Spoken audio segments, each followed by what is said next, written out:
keluar slide saya. Oke, sudah dok. Sudah full screen Ya, nih. sudah sip, aman, siap. Oke, baik. Baik, Assalamualaikum warahmatullahi wabarakatuh. Selamat malam dan salam sejahtera untuk kita semua. Yang terhormat Dr. Oki, atau mungkin ada apabila di sini ada dosen atau mungkin senior saya, salam hormat dari saya dan juga saya ucapkan terima kasih buat seluruh teman-teman ada yang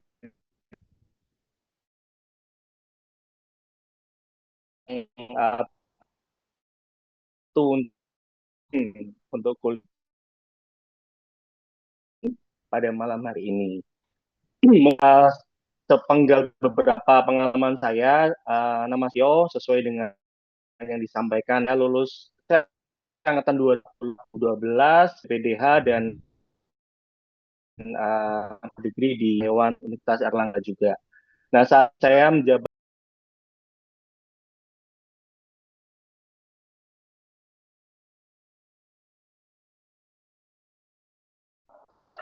domisili di Jawa Timur.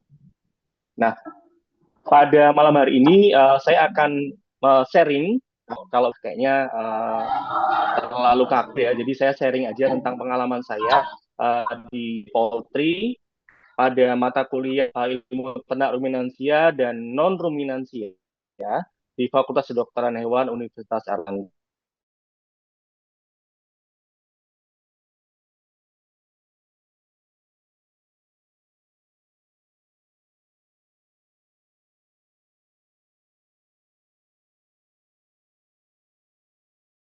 Ini yaitu bagaimana sih dasar dari manajemen hatchery itu.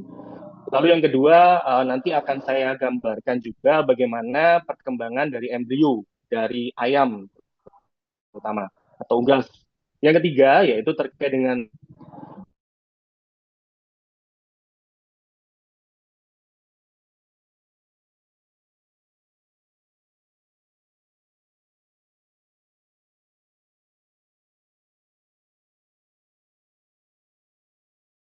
ingin tahu bagaimana kita mengetahui kualitas DOC yang baik itu seperti apa kriterianya.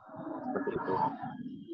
Nah, sebelum ke materi yang pertama, saya ingin menjelaskan terlebih dahulu. Mungkin dari adik-adik sekalian, mahasiswa, ada yang belum tahu ya, apa sih itu DOC? Karena mungkin kalau di industri poultry itu sering sekali disebut DOC, DOC seperti itu.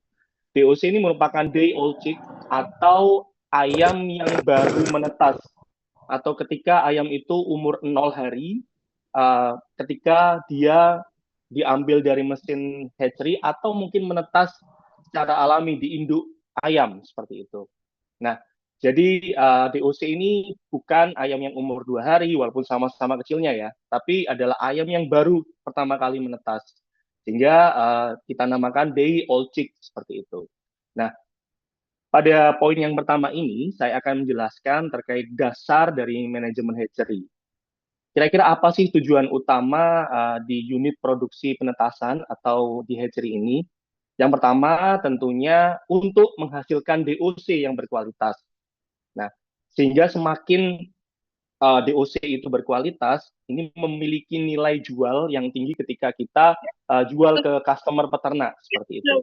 Nah, poin yang kedua adalah tentunya dengan kalau kita bilang namanya hatching egg. Hatching egg itu adalah telur yang dihasilkan dari induk ayam yang fertil seperti itu. Jadi kalau ada embrionya itu kita namakan hatching egg namanya.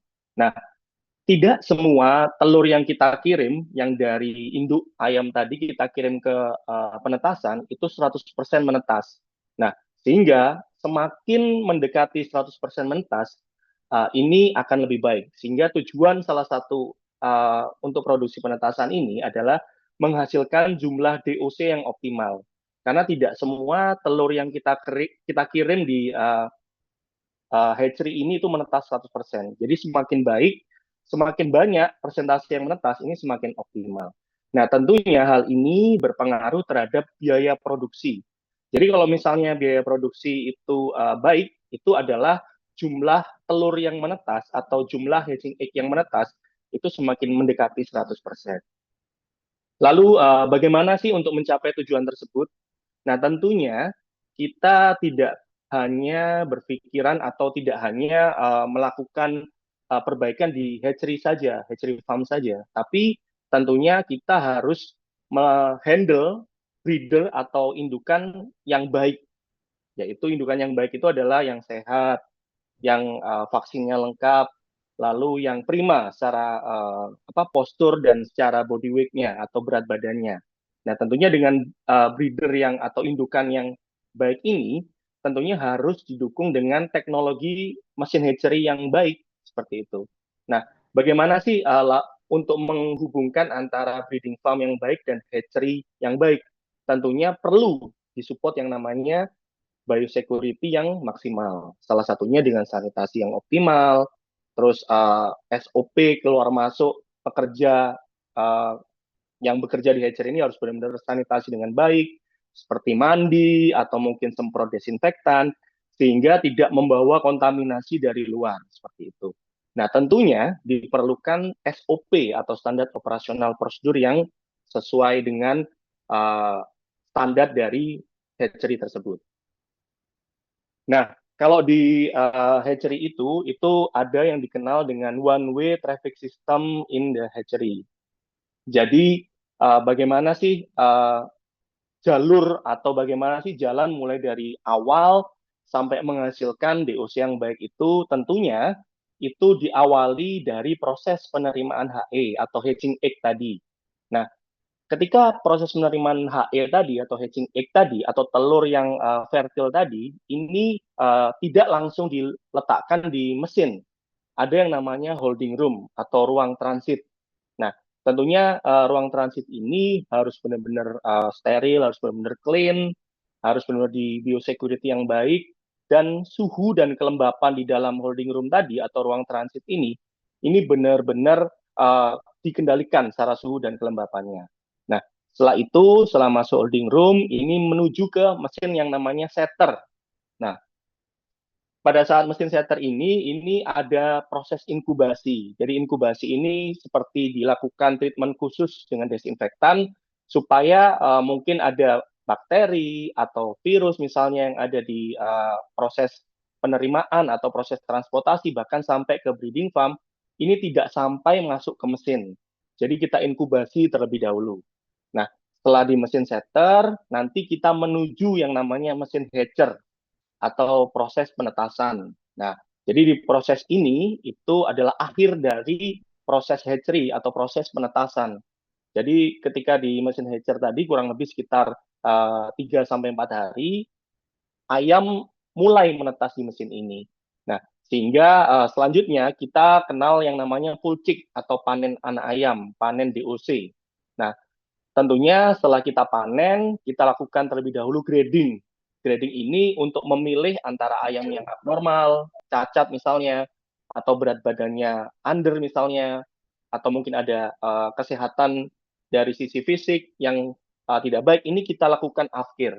Sehingga DOC atau anak ayam yang kita kirim itu benar-benar yang paling baik atau yang terbaik. Nah, setelah itu kita juga memfikirkan terkait bagaimana proses pengirimannya, dan juga bagaimana proses handle untuk transportasinya mulai dari hatchery farm sampai ke customer atau sampai ke peternak atau sampai ke tujuan seperti itu.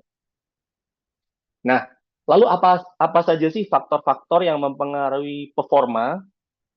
Kalau kita kenal daya tetas itu namanya adalah hatch ability. Jadi daya tetas itu kita kenal di industri poultry ini namanya hatch ability. Jadi apa aja sih pengaruh dari hatchability dan kualitas DOC dan terutama dari sisi keseragaman dari DOC itu sendiri. Tentunya ada 3 faktor. Yang pertama, kita perlu memikirkan bagaimana handling sebelum inkubasi atau sebelum mesin masuk ke mesin setter tadi. Selanjutnya yang nomor 2 adalah selama inkubasi atau selama pada saat proses penetasan tadi. Nah, selanjutnya yang terakhir adalah setelah inkubasi. Tentunya dari 3 poin ini saling berkaitan dan saling berpengaruh terhadap hasil dari tetasan dan kualitas DOC yang kita hasilkan.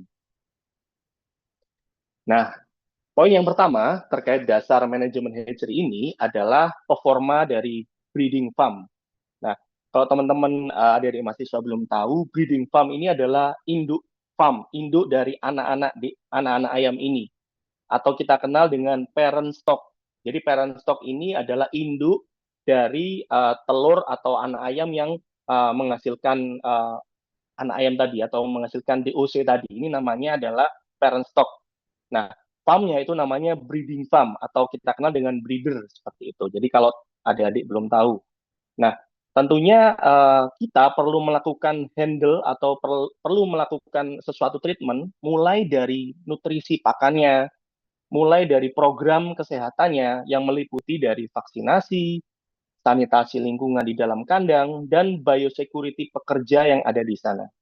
Nah, harapannya kalau dari sisi performance di parent stock atau breeding farm tadi, kalau bisa secara berat badan itu standar atau minimal kalau bisa 2% lebih tinggi dibandingkan standar guidance dari mungkin genetik yang sudah dirilis oleh misalnya yang punya strain tadi, baik itu ayam berdaging maupun ayam bertelur.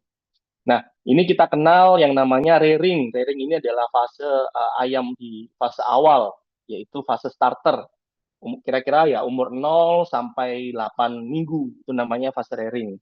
Nah, setelah itu ada yang namanya fase growing atau fase pembesaran, kurang lebih ya sekitar 9 sampai 18 minggu. Nah, lalu ada fase laying. Nah, fase laying ini fase ayam bertelur, yaitu jantan dan betina dicampur jadi satu, lalu menghasilkan DOC yang fertil seperti itu, yang menghasilkan embrio yang kita tetaskan di hatchery. Nah, ini adalah gambar ayam petelur, salah satunya yang jantan sebelah kanan, yang sebelah kiri adalah betina. Nah, tentunya harapannya ketika telur yang dihasilkan tadi atau hatching egg tadi, ini kita lakukan treatment khusus agar secara keseragaman telur itu hampir sama. Sehingga harapannya ketika masuk mesin tetas, itu DOC yang dihasilkan itu seragam atau berat badannya sama, kurang lebih seperti itu. Nah, ini sumbernya dari Aviagen, Coop, dan Hendrix Guidance Book. Ini merupakan salah satu perusahaan yang memiliki genetik untuk ayam broiler maupun ayam layer atau ayam pedaging maupun ayam betelur. Nah, sebelum kita menginjak terkait dengan hatchery, mungkin teman-teman perlu mengetahui bahwasanya kita memiliki standar berat telur yang digunakan minimum yang menjadi telur yang bisa ditetaskan. Jadi minimum kalau di industri itu adalah 57 gram. Nah, kalau misalnya di bawah 57 gram bagaimana? Tentunya ini memiliki mungkin market khusus ya, seperti itu. Jadi normalnya telur yang ditetaskan di hatchery, di industri itu minimum adalah 57 gram. Nah, terkadang memang ada yang di bawah 57 gram, misalnya 55 sampai 56. Itu adalah batas paling minimum.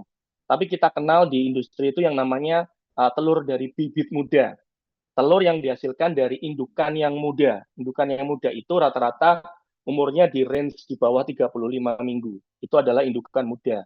Nah, kalau teman-teman tahu di sini bahwasanya hatching egg atau telur itu terdiri dari beberapa persen kalau dari sisi berat badannya, yaitu 11% itu adalah berat dari cangkangnya atau axelnya. Yang kedua, 58% atau yang paling besar itu adalah albumen atau putih telurnya, dan sisanya untuk kuning telur sekitar 31% atau yolk egg-nya. Nah, berikut adalah konten dari telur itu sendiri, mulai dari air, presentasinya berapa, protein, lemak, abu, dan vitamin, kalsium, dan fosfor. Data ini dari Johnson dan Riblen tahun 2004. Nah, ini adalah proses sebelum inkubasi. Ini adalah gambaran dari breeding farm. Nah, tadi yang saya tunjuk warna coklat kehitaman ini adalah ayam yang jantan, teman-teman. Sedangkan yang warna putih ini adalah ayam betina. Nah, rasionya antara jantan dan betina itu 8 atau sampai 12 betina dibanding satu ekor jantan. Jadi satu ekor jantan itu mengawini atau mating atau kawin dengan 8 sampai 12 ekor betina. Jadi kalau teman-teman lihat di sini jumlah yang warna kecoklatan ini lebih sedikit dibandingkan yang warna putih. Nah, ketika dia menghasilkan telur, ini adalah nestnya atau sangkar atau sarangnya. Telur yang HE tadi, telur yang mengandung embrio tadi, kita uh, ambil, kita masukkan ke holding room di sini. Nah, tentunya di holding room ini dilakukan fumigasi. Nanti akan saya jelaskan apa aja yang dilakukan pada saat treatment fumigasi ini. Nah, setelah itu kita grading. Kita grading ini sesuai dengan beratnya. Atau juga apabila kita temukan abnormalitasnya, misalnya ada retak, atau misalnya kotor, atau misalnya pecah, ini kita afkir seperti itu. Nah, setelah dari grading telur tadi, ini kita ambil, kita transport dari breeding farm, dari tempat farm dari indukan tadi, kita kirim ke mesin, ke hatchery farm, atau ke tempat penetasan. Nah, pada saat proses kita ambil tadi, kita masukkan terlebih dahulu, sebelum kita masukkan ke holding room tadi, ini kita seleksi lagi di mesin hatchery, atau di tempat hatchery farm tadi. Jadi apakah bentuknya ada yang abnormal? Jadi kalau teman-teman lihat di sini, kalau yang oval dan cangkangnya agak keriting, ini adalah abnormal dari cangkang telur. Nah, ini kita tidak lakukan, tidak kita tetas, tidak kita tetaskan, kita afkir seperti itu. Nah, normalnya ini bentuk oval itu adalah 74 sampai 75% atau misip. Jadi bentuknya oval, tidak lonjong ataupun tidak bulat seperti itu. Nah, tentunya kita grading lagi secara beratnya minimum ada 57 gram dan telur yang masuk mesin netas itu harus bersih dan bentuk dan warna kerabang normal. Dan harapannya dari berat badan tadi ini, berat telur tadi itu kalau bisa uniformity-nya 80 sampai 90%. Nah, tentunya dengan catatan tidak ada retak seperti itu. Nah, setelah kita lakukan seleksi tadi, kita masukkan ke proses fumigasi. Jadi fumigasi ini kita masukkan ke dalam box seperti ini, kurang lebih sekitar 20 menit, dan kita lakukan penyemprotan formalin. Nah, formalin yang digunakan ini kurang lebih sekitar 36 sampai 40% untuk konsentrasinya. Nah, dengan suhu range sekitar 27 sampai 29 derajat Celcius. Dengan kelembapan ruang box fumigasi ini sekitar 70 sampai 75%. Pertanyaannya, bagaimana kalau di atas 29%? Ini tidak boleh. Karena ketika suhu di dalam ruangan ini 29 atau 30 derajat Celcius, telur ini akan mulai aktif. Nah, sehingga ketika aktif atau mulai tumbuh tadi, ini ketika kita masukkan ke mesin hatchery, khawatirnya secara daya tetas dari telur tadi, ini tidak optimal atau tidak maksimal. Bisa jadi telur ini DOC yang dihasilkan dari telur yang abnormal tadi cacat misalnya, atau mungkin menetas terlebih dahulu. Nah, jadi sebisanya di dalam box fumigasi ini disetting dengan suhu 27 sampai 29 derajat Celcius. Nah, kita juga perlu memperhatikan dari volume ruangan, dosis dari fumigan atau formaldehid tadi, dan juga kita harus memperhatikan dari sisi exhaust fan-nya. Jadi di belakang ini ada kipas, tujuannya adalah untuk mengendalikan dari kelembapan yang ada di dalam kandang. Jadi kalau misalnya kelembapannya tinggi, kita nyalakan atau kita tingkatkan speed dari kipasnya supaya menurunkan kelembapan. Atau mungkin terlalu panas, kita naikkan juga speed dari kipasnya supaya suhunya turun, kurang lebih seperti itu. Nah, ada di proses sebelum masuk ke mesin tadi, ada yang namanya holding room, hampir sama dengan tempat di breeding farm tadi, cuman kita ada perlakuan khusus sesuai dengan umur telurnya. Jadi untuk umur telur 1-3 hari, itu kita setting suhu di holding room ketika setelah masuk box fumigasi tadi, itu kita setting agak lebih panas. Jadi di suhu ruangan sekitar 19 sampai 21 derajat Celcius dengan humidity atau kelembapan 75 sampai 77%. Nah, semakin tua umur telur di holding room ini suhu dan kelembapannya terdapat perbedaan. Semakin tua telur di holding room ini, karena tidak semua telur itu yang dari breeding farm kita tetaskan 100%. Kita harus menunggu dan disesuaikan dengan kapasitas jumlah mesin hatcher atau mesin penetas yang ada di hatchery farm ini. Jadi semakin tua di holding room ini, suhunya semakin turun. Jadi seperti ketika telur ini umur 8 sampai 14 hari, itu suhunya itu sekitar 11 sampai 12 derajat Celcius, semakin dingin. Tujuannya supaya tidak ada apa namanya albumin yang ada di dalam telur tadi yang kurang lebih dominan tadi itu menguap karena semakin tinggi suhu albumin yang ada di dalam telur tadi ini menguap. Ini akan berpengaruh dari sisi berat telur tadi sehingga ini akan berpengaruh dari sisi kualitas DOC yang dihasilkan di hatchery. Nah, sebaliknya semakin tua telur di holding room ini semakin tinggi kelembapannya. Jadi tujuannya sama supaya menghindari adanya penguapan. Kalau kita bilang namanya egg loss weight namanya, atau berkurangnya berat telur seperti itu. Nah, ini diletakkan di namanya bucket atau plastik atau plastik tray seperti itu. Nah, selanjutnya di holding room ini kalau misalnya teman-teman lihat di sini, ini ada namanya uh, di setting ada berjarak supaya masih ada sirkulasi sehingga secara kelembapan di tray atau di tempat tatakan telur ini tetap terjaga. Jadi yang warna kuning dan bulat merah ini adalah jaraknya, yaitu kurang lebih sekitar 30 sampai 50 cm jaraknya. Dan kita set untuk pengesetan ini dengan alat namanya egg baki. Egg baki ini seperti nampan-nampan, jadi kita letakkan telurnya di egg baki itu. Nah, yang kedua, untuk penempatan egg baki ini harus sesuai dengan sirkulasi udara yang baik. Jadi jarak-jarak ini adalah berpengaruh untuk sirkulasi yang berpengaruh ke kelembapan dan suhu. Dan posisinya HE tadi atau telur yang ada embrionya tadi itu upside down. Jadi yang bagian lonjong lancipnya itu di bagian bawah, namanya upside down. Yang kedua, dipastikan telur kotor, telur retak, ini tidak boleh dimasukkan. Dan tentunya kita memberikan kode, tanda-tanda, kalau teman-teman lihat di sini ada warna hitam, itu adalah identitas dari asal breeding farm, seperti kandang, tanggal produksi, ataupun dari kode settingnya. Nah, tentunya diharapkan telur yang dimasukkan ke mesin itu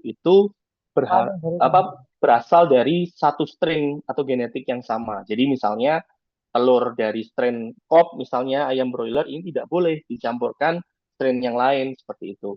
Dan juga di industri poultry itu ada yang dikenal namanya fast feeding atau ayam berbulu cepat, ada juga slow feeding atau ayam berburu lambat. Nah, ini juga tidak boleh dijadikan satu baki. Nah, ini juga kalau bisa usia induknya harus relatif sama. Minimal atau maksimal sekitar 5 sampai 10 minggu lah jaraknya. Nah, yang kedua kalau bisa itu dari kandang yang sama. Dan yang terakhir lama koleksinya juga sama. Jadi kalau misalnya di dalam baki ini tidak boleh jarak misalnya ayam atau telur usia 10 hari dicampur dengan telur usia misalnya 14 hari seperti itu. Oke, dari sini ada pertanyaan kira-kira teman-teman sebelum masuk ke poin yang lain? Masih belum?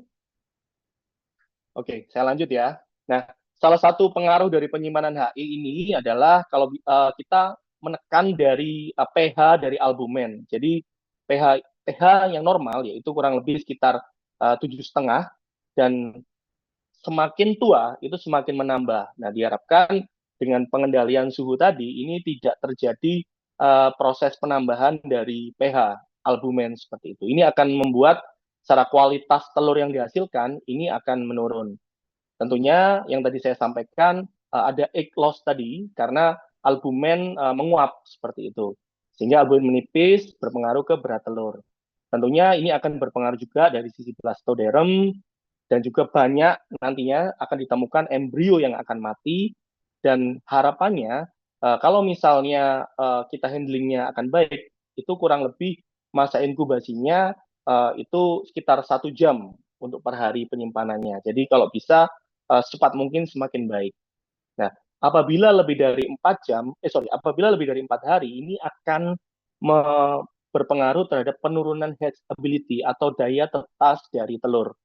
Nah, selanjutnya, ketika misalnya semakin lama kita simpan, tentunya banyak sekali dijumpai ayam yang mati, atau banyak kualitas DOC yang rendah, banyak kaling atau afkir, dan menurunnya performa misalnya, dan jumlah kematian di awal pemeliharaan DOC ini akan meningkat. Ini adalah beberapa form, teman-teman nanti bisa baca. Slide-nya sudah kami share ke Dr. Oki. Silakan teman-teman bisa baca. Nah, sebelum telur ini kita masukkan ke mesin setter, ada yang namanya preheating. Jadi ini adalah suhu transisi sebelum telur ini dimasukkan ke mesin setter. Nah, keuntungan dari pre-warming namanya atau preheating ini adalah untuk agar telur ini lebih cepat mendapatkan udara hangat. Jadi kalau istilahnya namanya tidak ada stres suhu lah seperti itu. Kalau misalnya tadi dari suhu 11 sampai 12 derajat Celcius, ketika nanti masuk ke mesin setter sekitar 37 derajat Celcius, ini ada kaget misalnya, ada shock temperatur. Nah, sehingga kita bisa letakkan terlebih dahulu ke ruang namanya pre-warming. Nah, selain itu, yang kedua, fungsi dari pre-warming ini adalah untuk mengurangi waktu pengembalian suhu setter, karena seringkali kalau misalnya kita ada perbedaan gap suhu yang tinggi, ini akan mengakibatkan kita mengulang lagi dari awal. Nah, selain itu kita hemat listrik dan meningkatkan dari heat stability. Nah, namun ada juga kerugiannya. Jadi karena pre-warming ini kita pindah-pindah ruangan, ini juga bisa kalau tidak steril atau tidak clean gitu, ruangan untuk pre-warmingnya ini mengakibatkan kontaminasi misalnya, atau resiko telur retak ini tinggi, atau membutuhkan tenaga kerja lagi misalnya, dan menyebabkan waktu menetasnya tidak seragam. Nah, selain pre-warming tadi juga perlu adanya penanganan telur tetas ya. Jadi sebelum kita masukkan setter tadi. Jadi ini adalah beberapa settingan suhu, terutama ini berdasarkan dari penyimpanan telur tadi. Ini adalah lama penyimpanan, ini adalah lama pre-warming, karena semakin lama dia disimpan, ini membutuhkan lama pre-warming yang cukup tinggi juga. Cukup lama juga maksud saya. Nah, ini adalah temperatur ruangannya, jadi temperatur ruangannya sama, hanya secara lama pre-warmingnya yang dibedakan. Karena semakin tua telur yang disimpan, ini kalau tadi di proses holding room tadi semakin dingin, jadi dia butuh waktu untuk penyesuaian yang lebih lama. Nah, ini mulai masuk ruangan setter. Ini adalah gambarannya teman-teman, mesin setternya. Jadi seperti box-box seperti itu. Ini ada ruangan antaranya. Jadi harus bersih, harus kinclong, harus dipel setiap hari, di spray desinfektan tiap hari. Dan settingan untuk temperatur di mesin setter ini kurang lebih sekitar 25 sampai 27 derajat Celcius dengan kelembapan 50 sampai 55%. Nah, ini adalah gambarannya. Ini sebelum masuk ke masuk ke setter tadi, ini adalah bakinya, sehingga telur-telur yang sudah siap tadi kita masukkan ke alat atau mesin setter namanya. Nah, ini gambarannya, proses setting setter tadi harus secara umur, secara berat telur, atau secara asal induk, strain itu harus disesuaikan dengan telur yang disetting di baki ini. Dengan yang lonjong di bagian bawah, yang bagian tumpul di bagian atas. Nah, ini adalah lama proses di mesin setter. Jadi proses mesin setter itu mulai dari 0 sampai 19 hari. Jadi yang perlu diperhatikan di mesin setter ini adalah suhu, kelembapan, turning. Turning ini kita jadi telur itu tidak stuck seperti ini, tapi dia digoyang-goyang, digeser-geser seperti ini sesuai dengan settingan waktunya. Tujuannya supaya pemanas dan kelembapan yang ada di mesin tadi itu lebih merata, sehingga daya tetasnya itu akan semakin meningkat. Dan yang keempat, perlu diperhatikan juga dari sisi ventilasi dan juga dari sisi sanitasi. Nah, ini ada beberapa garis atau ada beberapa grafik. Yang warna biru ini adalah suhu yang diinginkan atau temperatur yang diharapkan dari telur. Jadi semakin tua, semakin lama dia di mesin setter, suhu yang diinginkan oleh telur ini semakin tinggi. Jadi kalau kita lihat di sini mulai dari 3 hari sampai di 13 hari semakin naik. Bahkan di 18 hari bisa sampai 37 derajat Celcius. Nah, kalau yang warna apa namanya hitam ini adalah suhu setting dari mesin. Jadi suhu setting ini bahkan mendekati 40 derajat Celcius. Nah, ini adalah proses dari pertumbuhan dari telur, mulai dari proses diferensiasi, proses pertumbuhan organ dan jaringan, hingga pematangan dari organ-organ ayam, organ tubuh ayam. Ini prosesnya di 15 sampai 19 hari. Nanti ada gambarnya. Nah, ini adalah gambaran yang perlu kita cek tiap hari untuk teman-teman yang kerja di hatchery. Ini mulai dari suhu dari inkubator. Jadi kalau bisa suhu dari inkubator itu di-set di 37 sampai 38 derajat Celcius. Terus kita juga perlu melakukan cek seperti gambaran ini, kita cek suhu telur. Itu sebisa mungkin itu di 37,4 sampai 37,6 derajat Celcius. Nah, kalau teman-teman kemarin atau ada kesempatan buat praktek di kampus, nah ini harus kita cek tiap hari untuk suhu inkubator dan suhu telurnya.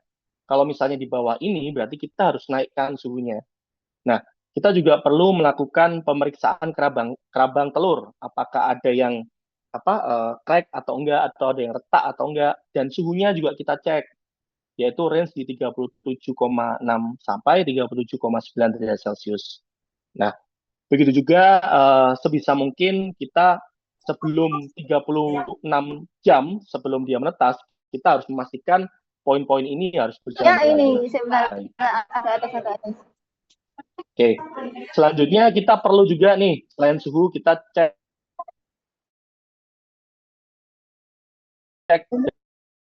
dari Ini gambarnya. Jadi semakin ini kan tua, Tikanya ganti. iya ganti tikanya halo, ganti ini juga ganti ini ya bisa ini kan di kayak off kan, dipangkatin kan sama teman-teman? nanti tinggal Ya, bentar. Oke, oke, terima kasih. Nah, ini adalah kelembapan. Jadi kelembapan selain suhu tadi, kita pindah ke kelembapan. Jadi semakin tua telur yang dari mesin setter tadi, ini secara kelembapan ini semakin meningkat. Jadi kalau tadi mesin setter itu di 1 sampai 19 hari atau 18 hari.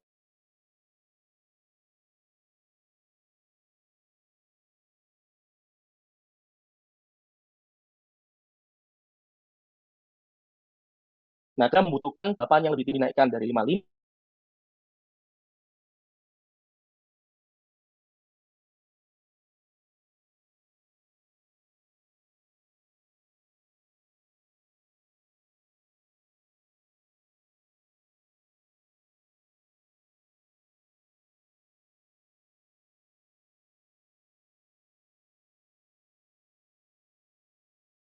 Ini akan pengaruh terhadap naik turunnya berat telur.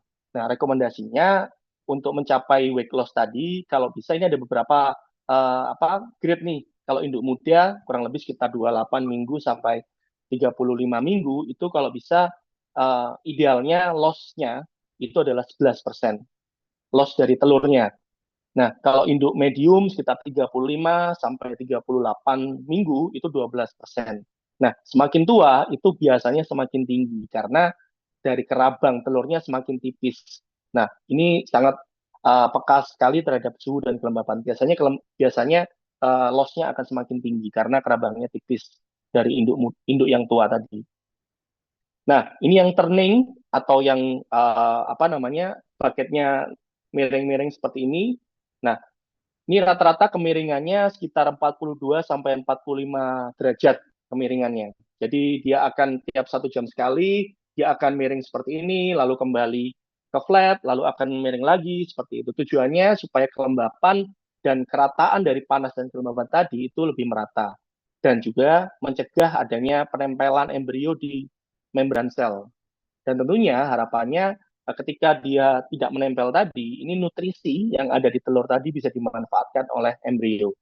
Dan harapannya juga ini bisa membantu penukaran dari CO2 yang ada di dalam telur tadi ditukar dengan oksigen seperti itu. Selain itu kita juga perlu memperhatikan dari sisi ventilasi untuk suplai oksigen, perpindahan karbon dioksida, terus perpindahan dari sisi suhu tadi, panas, dan kelembapan. Nah, kalau bisa ini kita set volume udaranya di ruang setter ini kurang lebih sekitar 5 CFM ya. Itu kita setting per 1000 butir telur. Seperti itu. Atau static pressure-nya kurang lebih 0,02 sampai 0,1. Ini teknis sih. Tapi teman-teman bisa catat misalnya kalau yang nantinya pada saat lulus ingin bekerja di hatchery. Nah, ini adalah gambarannya teman-teman adik-adik mahasiswa sekalian. Jadi ini miring 45 derajat. Ini adalah gambaran di dalam mesin setter. Nah, jadi kalau kita hitung di sini, ini kita setting juga secara suhunya. Jadi kalau misalnya ini kita ukur dari derajat Fahrenheit, itu idealnya adalah 100 sampai 101,5. Ini adalah suhu yang diterima untuk telur. Apabila di atas, tentunya ini akan meningkatkan kematian, atau turun, ini growth rate-nya akan semakin lama juga untuk telurnya. Jadi idealnya suhu di mesin setter ini sekitar 100 sampai 101,5 atau sekitar 37 derajat Celcius tadi. Nah, ini adalah ventilasinya, teman-teman bisa pelajari mungkin nanti yang ingin bekerja di hatchery. Nah, yang paling penting di sini adalah kalau bisa static pressure-nya itu harus zero, jadi harus nol gitu. Karena kalau ventilasi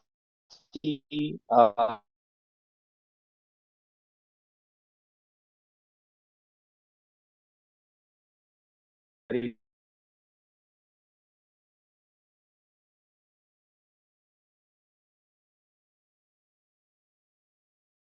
itu kan udara yang ada. Lanjut ya. Oke. Nah, tentunya selain kelembapan, suhu dan ventilasi, kita harus memperhatikan sanitasinya. Jadi dalam beberapa waktu kita perlu melakukan itu mungkin dengan formal heat misalnya, dan tentunya harapannya kita di dalam bagian di mungkin dengan candling, apakah ada incel seperti itu atau kematian embrio atau embrio ini tidak tumbuh seperti itu. Jadi ini kita teropong, kira-kira kalau embrio ini tidak berkembang, kita ambil dan kita akhir seperti itu. Jadi dari umur 0 sampai 18 hari tadi, teman-teman yang bekerja di hatchery melakukan candling tiap harinya untuk memastikan telur yang tidak tumbuh ini kita keluarkan. Nah, harapannya ini untuk meningkatkan hatchability dan meningkatkan dari sisi kualitas DOC. Ini adalah beberapa form yang teman-teman bisa kasihkan. Nah, berikut adalah gambaran pertama kali telur ini tumbuh. Jadi ini kalau saya melihat gambaran ini seperti saya kagum sekali dengan yang memberikan kehidupan, yaitu kok bisa dari mulai kecil ini bisa menjadi makhluk seperti ayam seperti itu. Jadi awalnya ketika kita candling itu adalah bentuk seperti titik putih tampak perkembangan jaringan di sini. Jadi kalau misalnya kita teropong tidak ada bentuk putih di sini, ini berarti telur ini tidak ada embrionya seperti itu. Nah, lalu hari kedua ini titiknya semakin jelas, warna putihnya semakin jelas, garisnya semakin jelas. Lalu hari ketiga timbul pembuluh darah. Jadi teman-teman kalau nanti di kampus misalnya ada melakukan praktek hatchery atau penetasan, teman-teman bisa melihat ada mulai bentukan darah, pembuluh darah di sini. Ini menandakan telur usia 3 hari. Lalu di hari keempat sudah mulai ada bintik mata di sini, ada titik hitam di sini yang jelas. Lalu di hari kelima mulai ada bentukan seperti siku di sini, ada garis melengkung di sini, siku kaki yang jelas di sini hari kelima. Lalu di hari keenam ada bentukan seperti paruh di sini, ada kayak warna putih atau warna atau bentukan seperti menonjol di sini. Ini jelas sekali di sini. Ini adalah hari keenam usia telur. Lalu hari ketujuh di sini ada muncul ada kom atau jengger di sini, mulai ada bentukan di sini. Ini adalah mata, ini adalah paru, dan ini adalah jengger di sini, atau kom. Lalu di hari ke-80 ada rambut-rambut tipis di sekitar embrio. Ini adalah hari ke-8. Lalu di hari ke-9 muncul sudah seperti bentuk ayam. Ini adalah paruhnya, mata, kepala, ini ada tulang leher, ini ada bentuk badannya, ini adalah kaki, calon sayapnya. Hari ke-9 sudah bentuk seperti ini. Ini adalah hari ke-10, yaitu tampak di kuku di ayamnya. Hari ke-11 sudah mulai ada kom yang jelas atau jengger yang jelas di sini, sudah ada membentuk apa namanya bentukan yang ke atas di atas kepala. Nah, ini hari ke-11. Lalu hari ke-12 sudah mulai jelas, sudah apa namanya jari berbentuk bulu sudah mulai terlihat di sini. Ini ada sayap-sayapnya jelas. Ini adalah hari ke-12. Lalu hari ke-13 semakin jelas sekali untuk bulu dan apa namanya bulunya sudah mulai jelas garisnya. Ini adalah hari ke-14, sudah mulai apa namanya ada rongga di sini, sudah mulai ada space antara kepala dan kuning telur di sini. Dan juga di hari ke-15 sudah mulai ada jelas di sini rongga abdomen atau bagian perut sudah mulai terlihat jelas. Hari ke-16 sudah mulai bulu, sudah mulai terbentuk sempurna di sini. Hari ke-17, nah ini sudah jumlah amnion atau rongga yang tadi apa berwarna hitam ini sudah mulai berkurang dan sudah mulai jelas bentukan dari ayam. Dan hari ke-18 ini sudah mulai jelas perkembangan embrio hampir sempurna dengan bagian yolk sac atau kuning telur ini di bagian luar tubuh dan kepala ini berada di bawah sayap. Ini sayapnya, ini adalah kepalanya. Jadi sudah mulai jelas sekali seperti anak ayam. Nah, itu adalah gambaran di mesin setter. Nah, setelah itu dari mesin setter ini kita pindah ke mesin hatcher atau mesin penetasan. Nah, ini rata-rata di mesin setter itu 0 sampai 18 hari, sedangkan 18,5 sampai menetas ini pindah ke mesin hatcher namanya atau mesin menetas.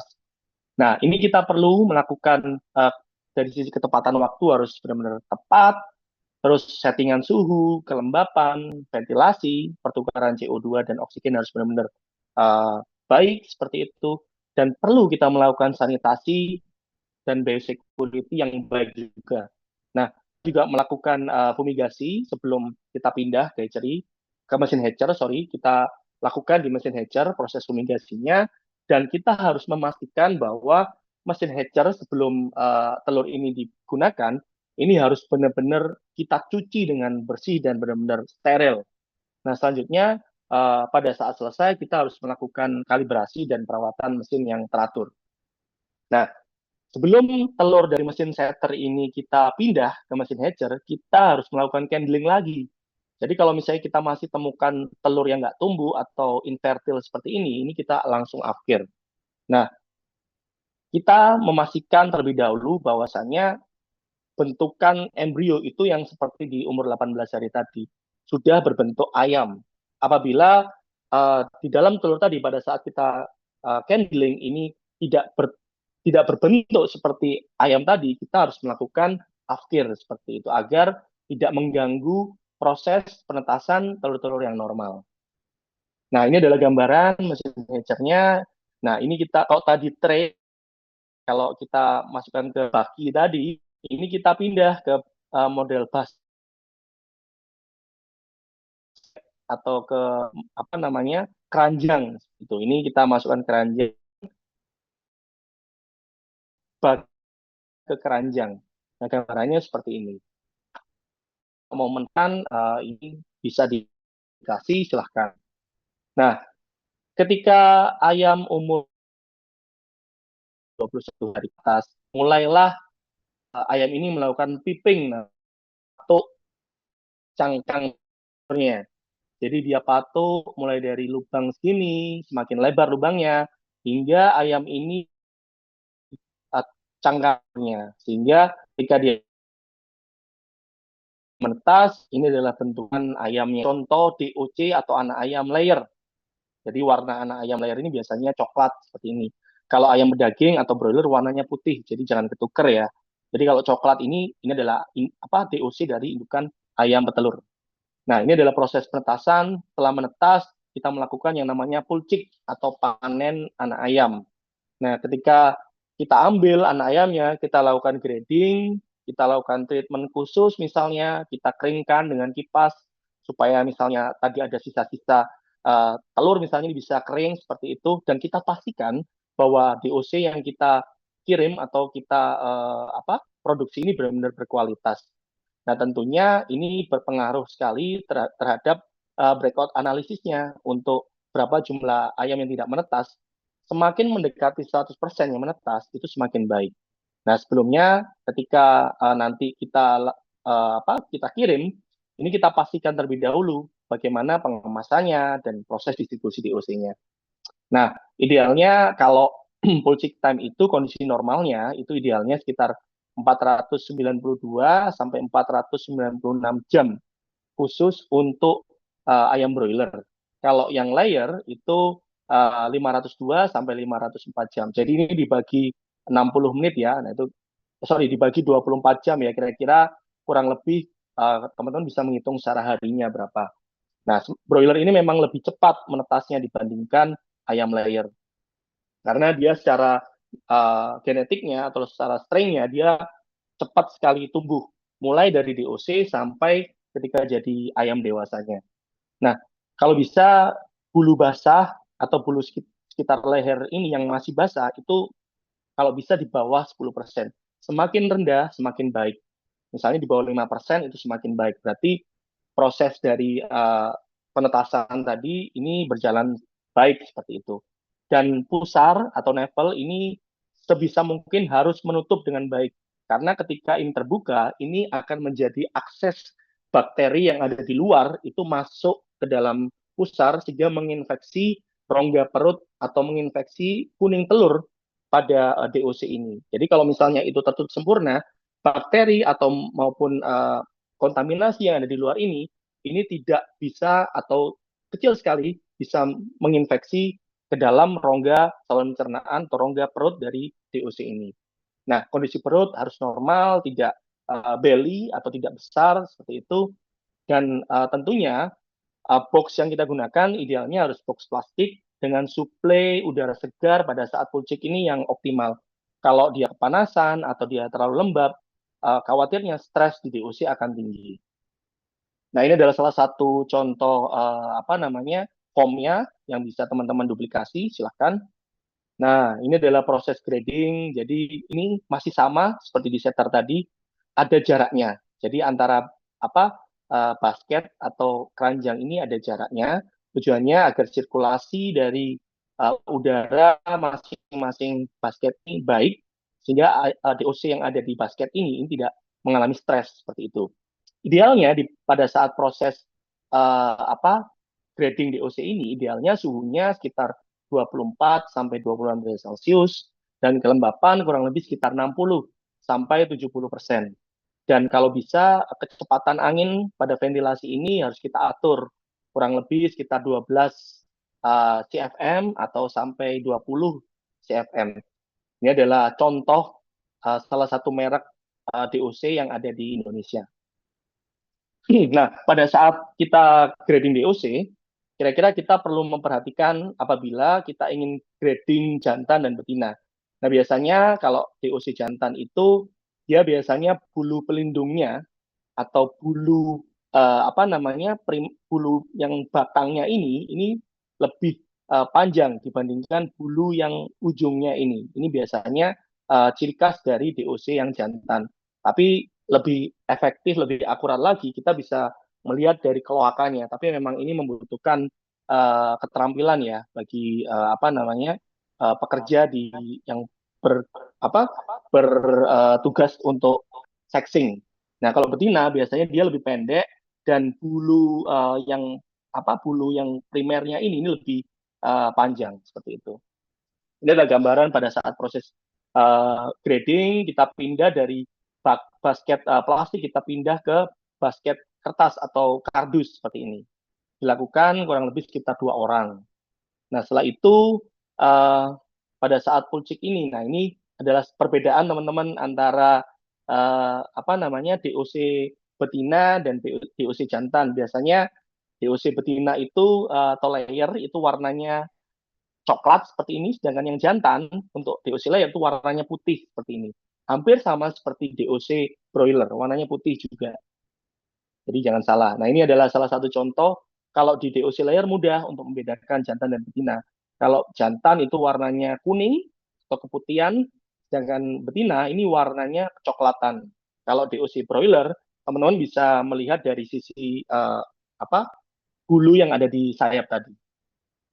Nah, setelah itu DOC ini dilakukan potong paruh, tujuannya untuk menghindari dari kanibalisme dan untuk mengoptimalkan dari sisi feed intake atau konsumsi pakan ketika dia dipindah ke farm atau dibudidayakan seperti itu. Jadi dengan paruh yang lebih tidak runcing tadi, harapannya dia makannya lebih banyak. Nah, selain itu, setelah debeking, dia dilakukan proses vaksinasi. Biasanya kita memberikan vaksin marek, vaksin AI, flu burung misalnya, atau vaksin Newcastle disease, ND, gumburu. Ini dilakukan melalui suntikan di sukutan di belakang leher. Jadi ini salah satu contoh gambarannya. Jadi ada jarum kecil, lalu DOC-nya ditempel, lalu masuk ke sukutannya. Nah, ini adalah teknis dari labelingan atau pemberian tanda untuk grade-grade dari DOC sebelum DOC ini dikirim atau dimasukkan ke dalam transportasi atau truk transportasi. Nah, tentunya kita perlu memperhatikan dari sisi kualitas DOC. Tentunya harus lincah, refleksnya baik, kakinya tidak kering, warnanya orange kekuningan, cerah seperti itu glowing, dan secara body weight-nya seragam, pusarnya juga tertutup, kering, tidak cacat, misalnya kakinya 3 atau paruhnya pengkor misalnya, matanya harus cerah, hidungnya bersih, tidak ada darah, dan yolknya normal, seperti itu. Ini adalah salah satu form yang teman-teman bisa duplikasikan ketika nanti misalnya di dunia kerja ataupun praktek di fakultas. Nah, selain itu, biasanya teman-teman dokter hewan yang bekerja di hatchery itu secara rutin melakukan egg breakout analysis namanya. Saya ulangi, egg breakout analysis. Ini adalah salah satu langkah untuk mengetahui apakah ada kontaminasi, apakah pertumbuhan embrio ini baik, apakah ada hal-hal yang lain yang berhubungan dengan kesehatan. Jadi biasanya ketika telur usia 7-10 hari, mereka akan mengambil sampel dokter hewan ini, lalu mereka akan melihat, misalnya kalau ada atau bakteri, biasanya di situ akan terlihat di bagian dalam dari telur, dan atau mungkin ada telur atau embrio yang tidak tumbuh. Nah, ini biasanya dokter hewan akan mengevaluasi. Nah, ini adalah gambaran DOC siap kirim. Tentunya di dalam ruangan ini harus dilengkapi dengan proses ventilasi yang baik agar DOC di dalam box ini tidak stres. Nah, ini adalah proses pemuatan DOC di dalam truk. Nah, ini adalah dokter hewan yang bekerja di hatchery setelah dia melakukan grading DOC. Nah, ini adalah proses pemuatan. Jadi truk yang masuk di dalam hatchery, lokasi hatchery ini harus bersih dari kontaminasi, dicuci terlebih dahulu, dispray dengan desinfektan. Ini adalah salah satu ruang desinfeksi.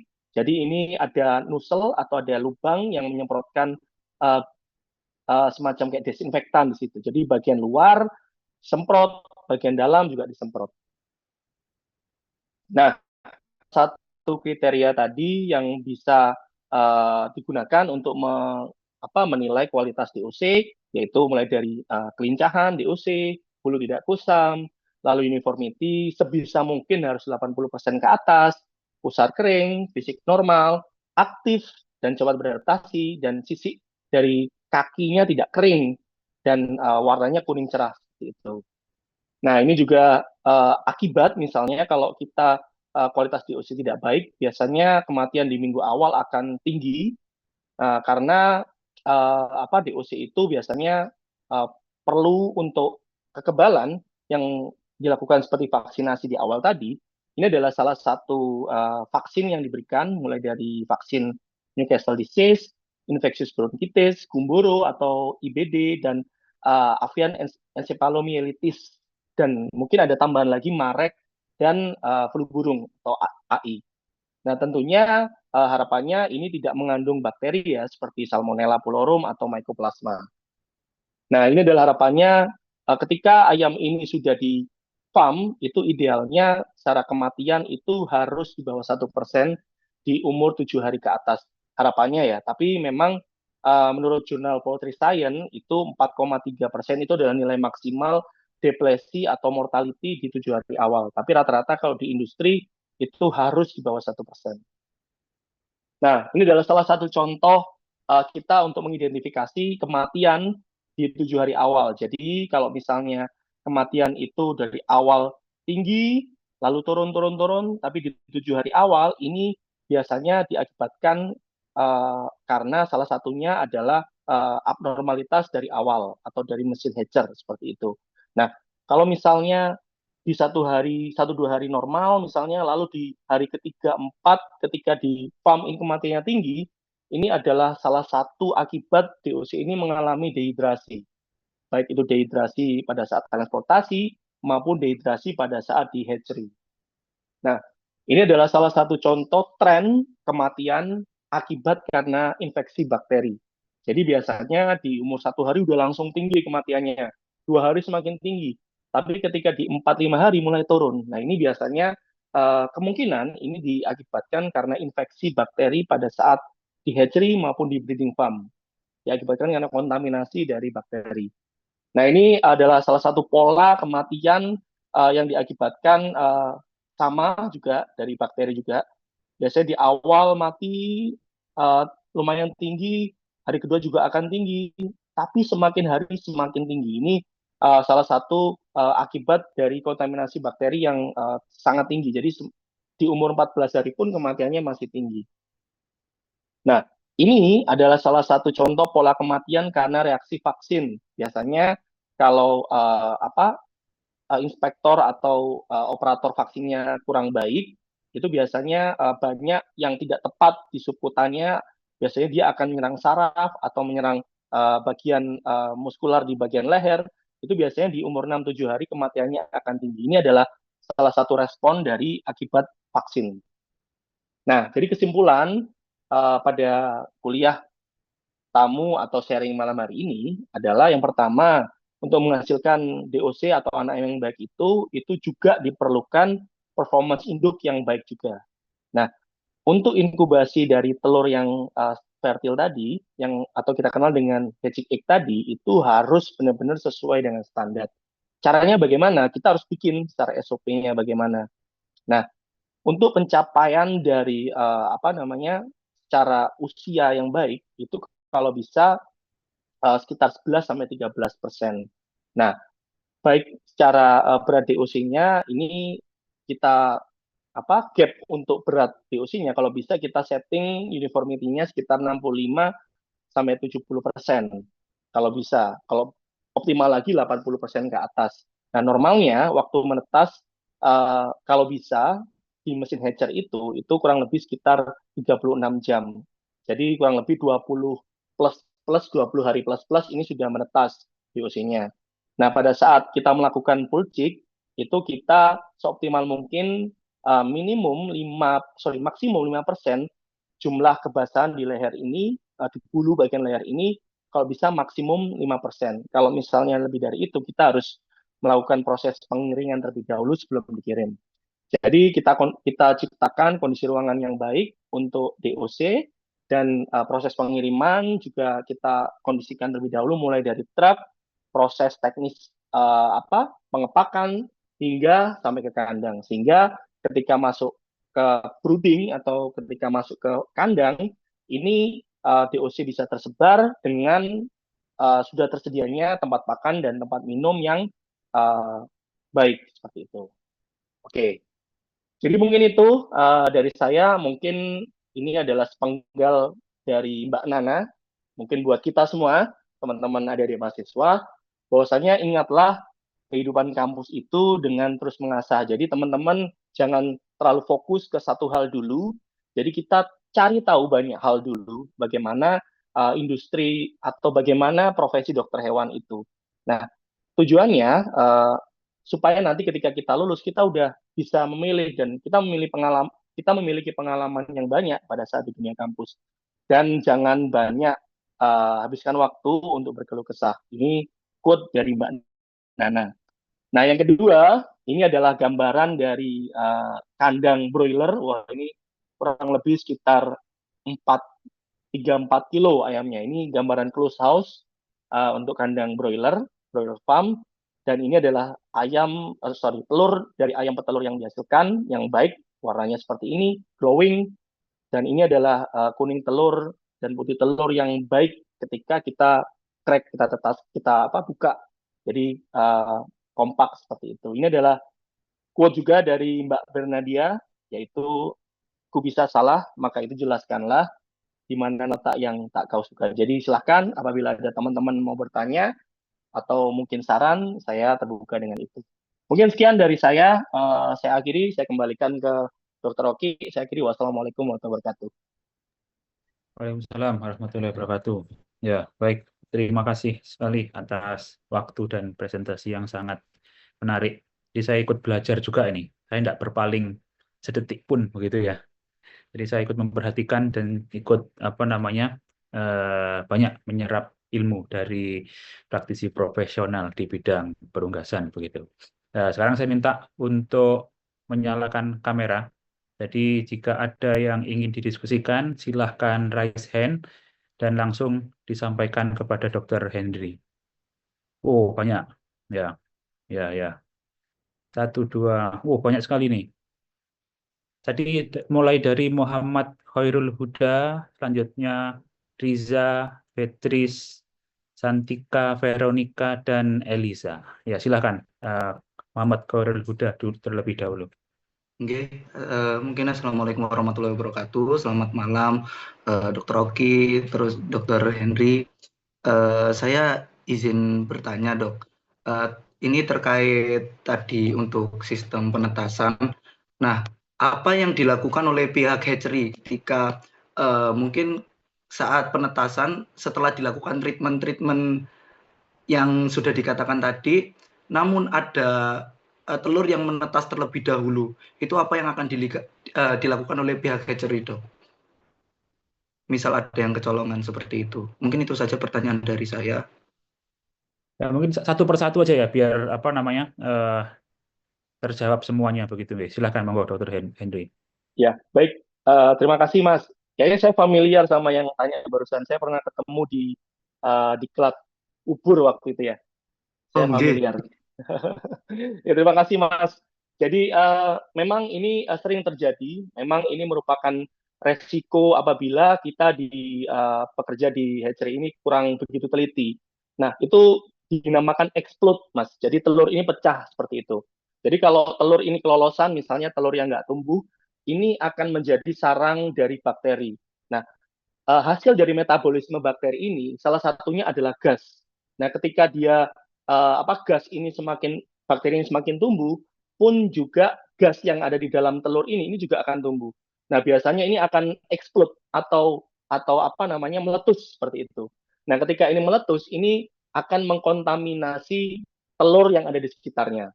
Nah, salah satu cara yang paling efektif adalah ketika ini telur yang eksplod ini mengkontaminasi yang di sekitarnya adalah melakukan afkir telur yang terkena dari letusan dari telur yang kontaminasi ini. Jadi kita ambil, kita seleksi sehingga tidak kita lanjutkan menetaskan lagi walaupun telur ini secara embrionya tumbuh seperti itu. Karena kalau misalnya kita tetap tetaskan, khawatirnya nanti ketika dia menetas, DOC ini akan ada kontaminasi bakteri. Ikanlah itu biasanya yang tadi yang ada di grafik, Mas. Jadi kalau kita tetaskan, biasanya selain DOC ini cacat, kalau misalnya tidak terlihat DOC ini cacat, biasanya ketika kita tebar di kandang pembesaran, ini kematian di awal, terutama di 1-3 hari akan tinggi. Sehingga ini akan merugikan peternak, akan merugikan customer kita. Jadi yang paling efektif adalah kita melakukan eliminasi telur-telur yang terkontaminasi dari letusan DOC yang explode ini. Seperti itu, Mas. Terima kasih sebelumnya pertanyaannya. Bagus. Oke, terima Baik, kasih dokter. sudah terjawab. Oke, insya Allah sampun. Ya, selanjutnya sesuai urutan tadi ya. Oke, sebelumnya perkenalkan dulu dok, nama saya Maulidi Riza dari kelas C. Kebetulan kan kami ini sedang melakukan praktikum penetasan telur. Nah, berkaitan dengan posisi telur yang harus lancipnya itu di bawah, kemarin kita itu udah bertanya dan katanya itu bebas karena mesinnya itu otomatis. Nah, menurut dokter itu bagaimana, seberapa pengaruhnya penempatan telur yang lancipnya itu di bawah, dan apakah ada beberapa mesin itu yang penempatannya itu bebas, dok? Itu aja menurut saya. Terima kasih. Oke, terima kasih. Jadi memang ada beberapa mesin, contoh mesin terutama mesin setter itu yang otomatis dia bisa berputar 360 derajat Celcius atau hanya bisa upside down. Upside down itu hanya miring 45 sampai 40 derajat seperti itu. 360 derajat yang saya sampaikan tadi. Jadi kalau dia bisa berputar 360 derajat, ini tidak masalah. Misalnya kita kita letakkan yang bagian ujung itu tidak di bagian atau bagian lancip itu di bagian bawah. Namun kebetulan contoh yang saya tampilkan tadi itu adalah mesin setter yang golongan upside down. Jadi upside down itu dia tidak bisa berputar 360. Dia hanya bisa miring, turningnya hanya bisa miring 45 sampai 40 derajat saja. Tapi kalau misalnya dia bisa berputar 360 derajat, ini akan lebih baik. Jadi Mas Maulidi bisa melakukan peletakan telur itu tidak harus yang bagian lancip, bagian bawah, karena dia bisa berputar. Namun yang penting tujuannya adalah supaya kerataan dari kelembapan, kerataan dari suhu yang ada di mesin tadi, itu bisa 100% rata, seperti itu. Karena kebetulan yang saya contohkan tadi adalah upside down, salah satu jenis mesin di setter yang kita punya, itu yang bagian bawahnya itu harus yang lancip. Kalau bisa berputar 360 itu bebas, seperti itu, Mas. Baik dokter, terima kasih cukup menjawab. Sama-sama, Mas. Ya, baik, langsung selanjutnya. Siapa tadi? Petris ya. Baik dok, terima kasih atas kesempatannya. Izin memperkenalkan diri terlebih dahulu. Saya Vanessa dari kelas A. Izin bertanya, mengapa ada telur yang tidak fertil di antara telur fertil lain? Padahal telurnya sama-sama ditempatkan di tempat inkubasi yang sama dan di waktu yang sama serta di suhu yang sama. Terima kasih.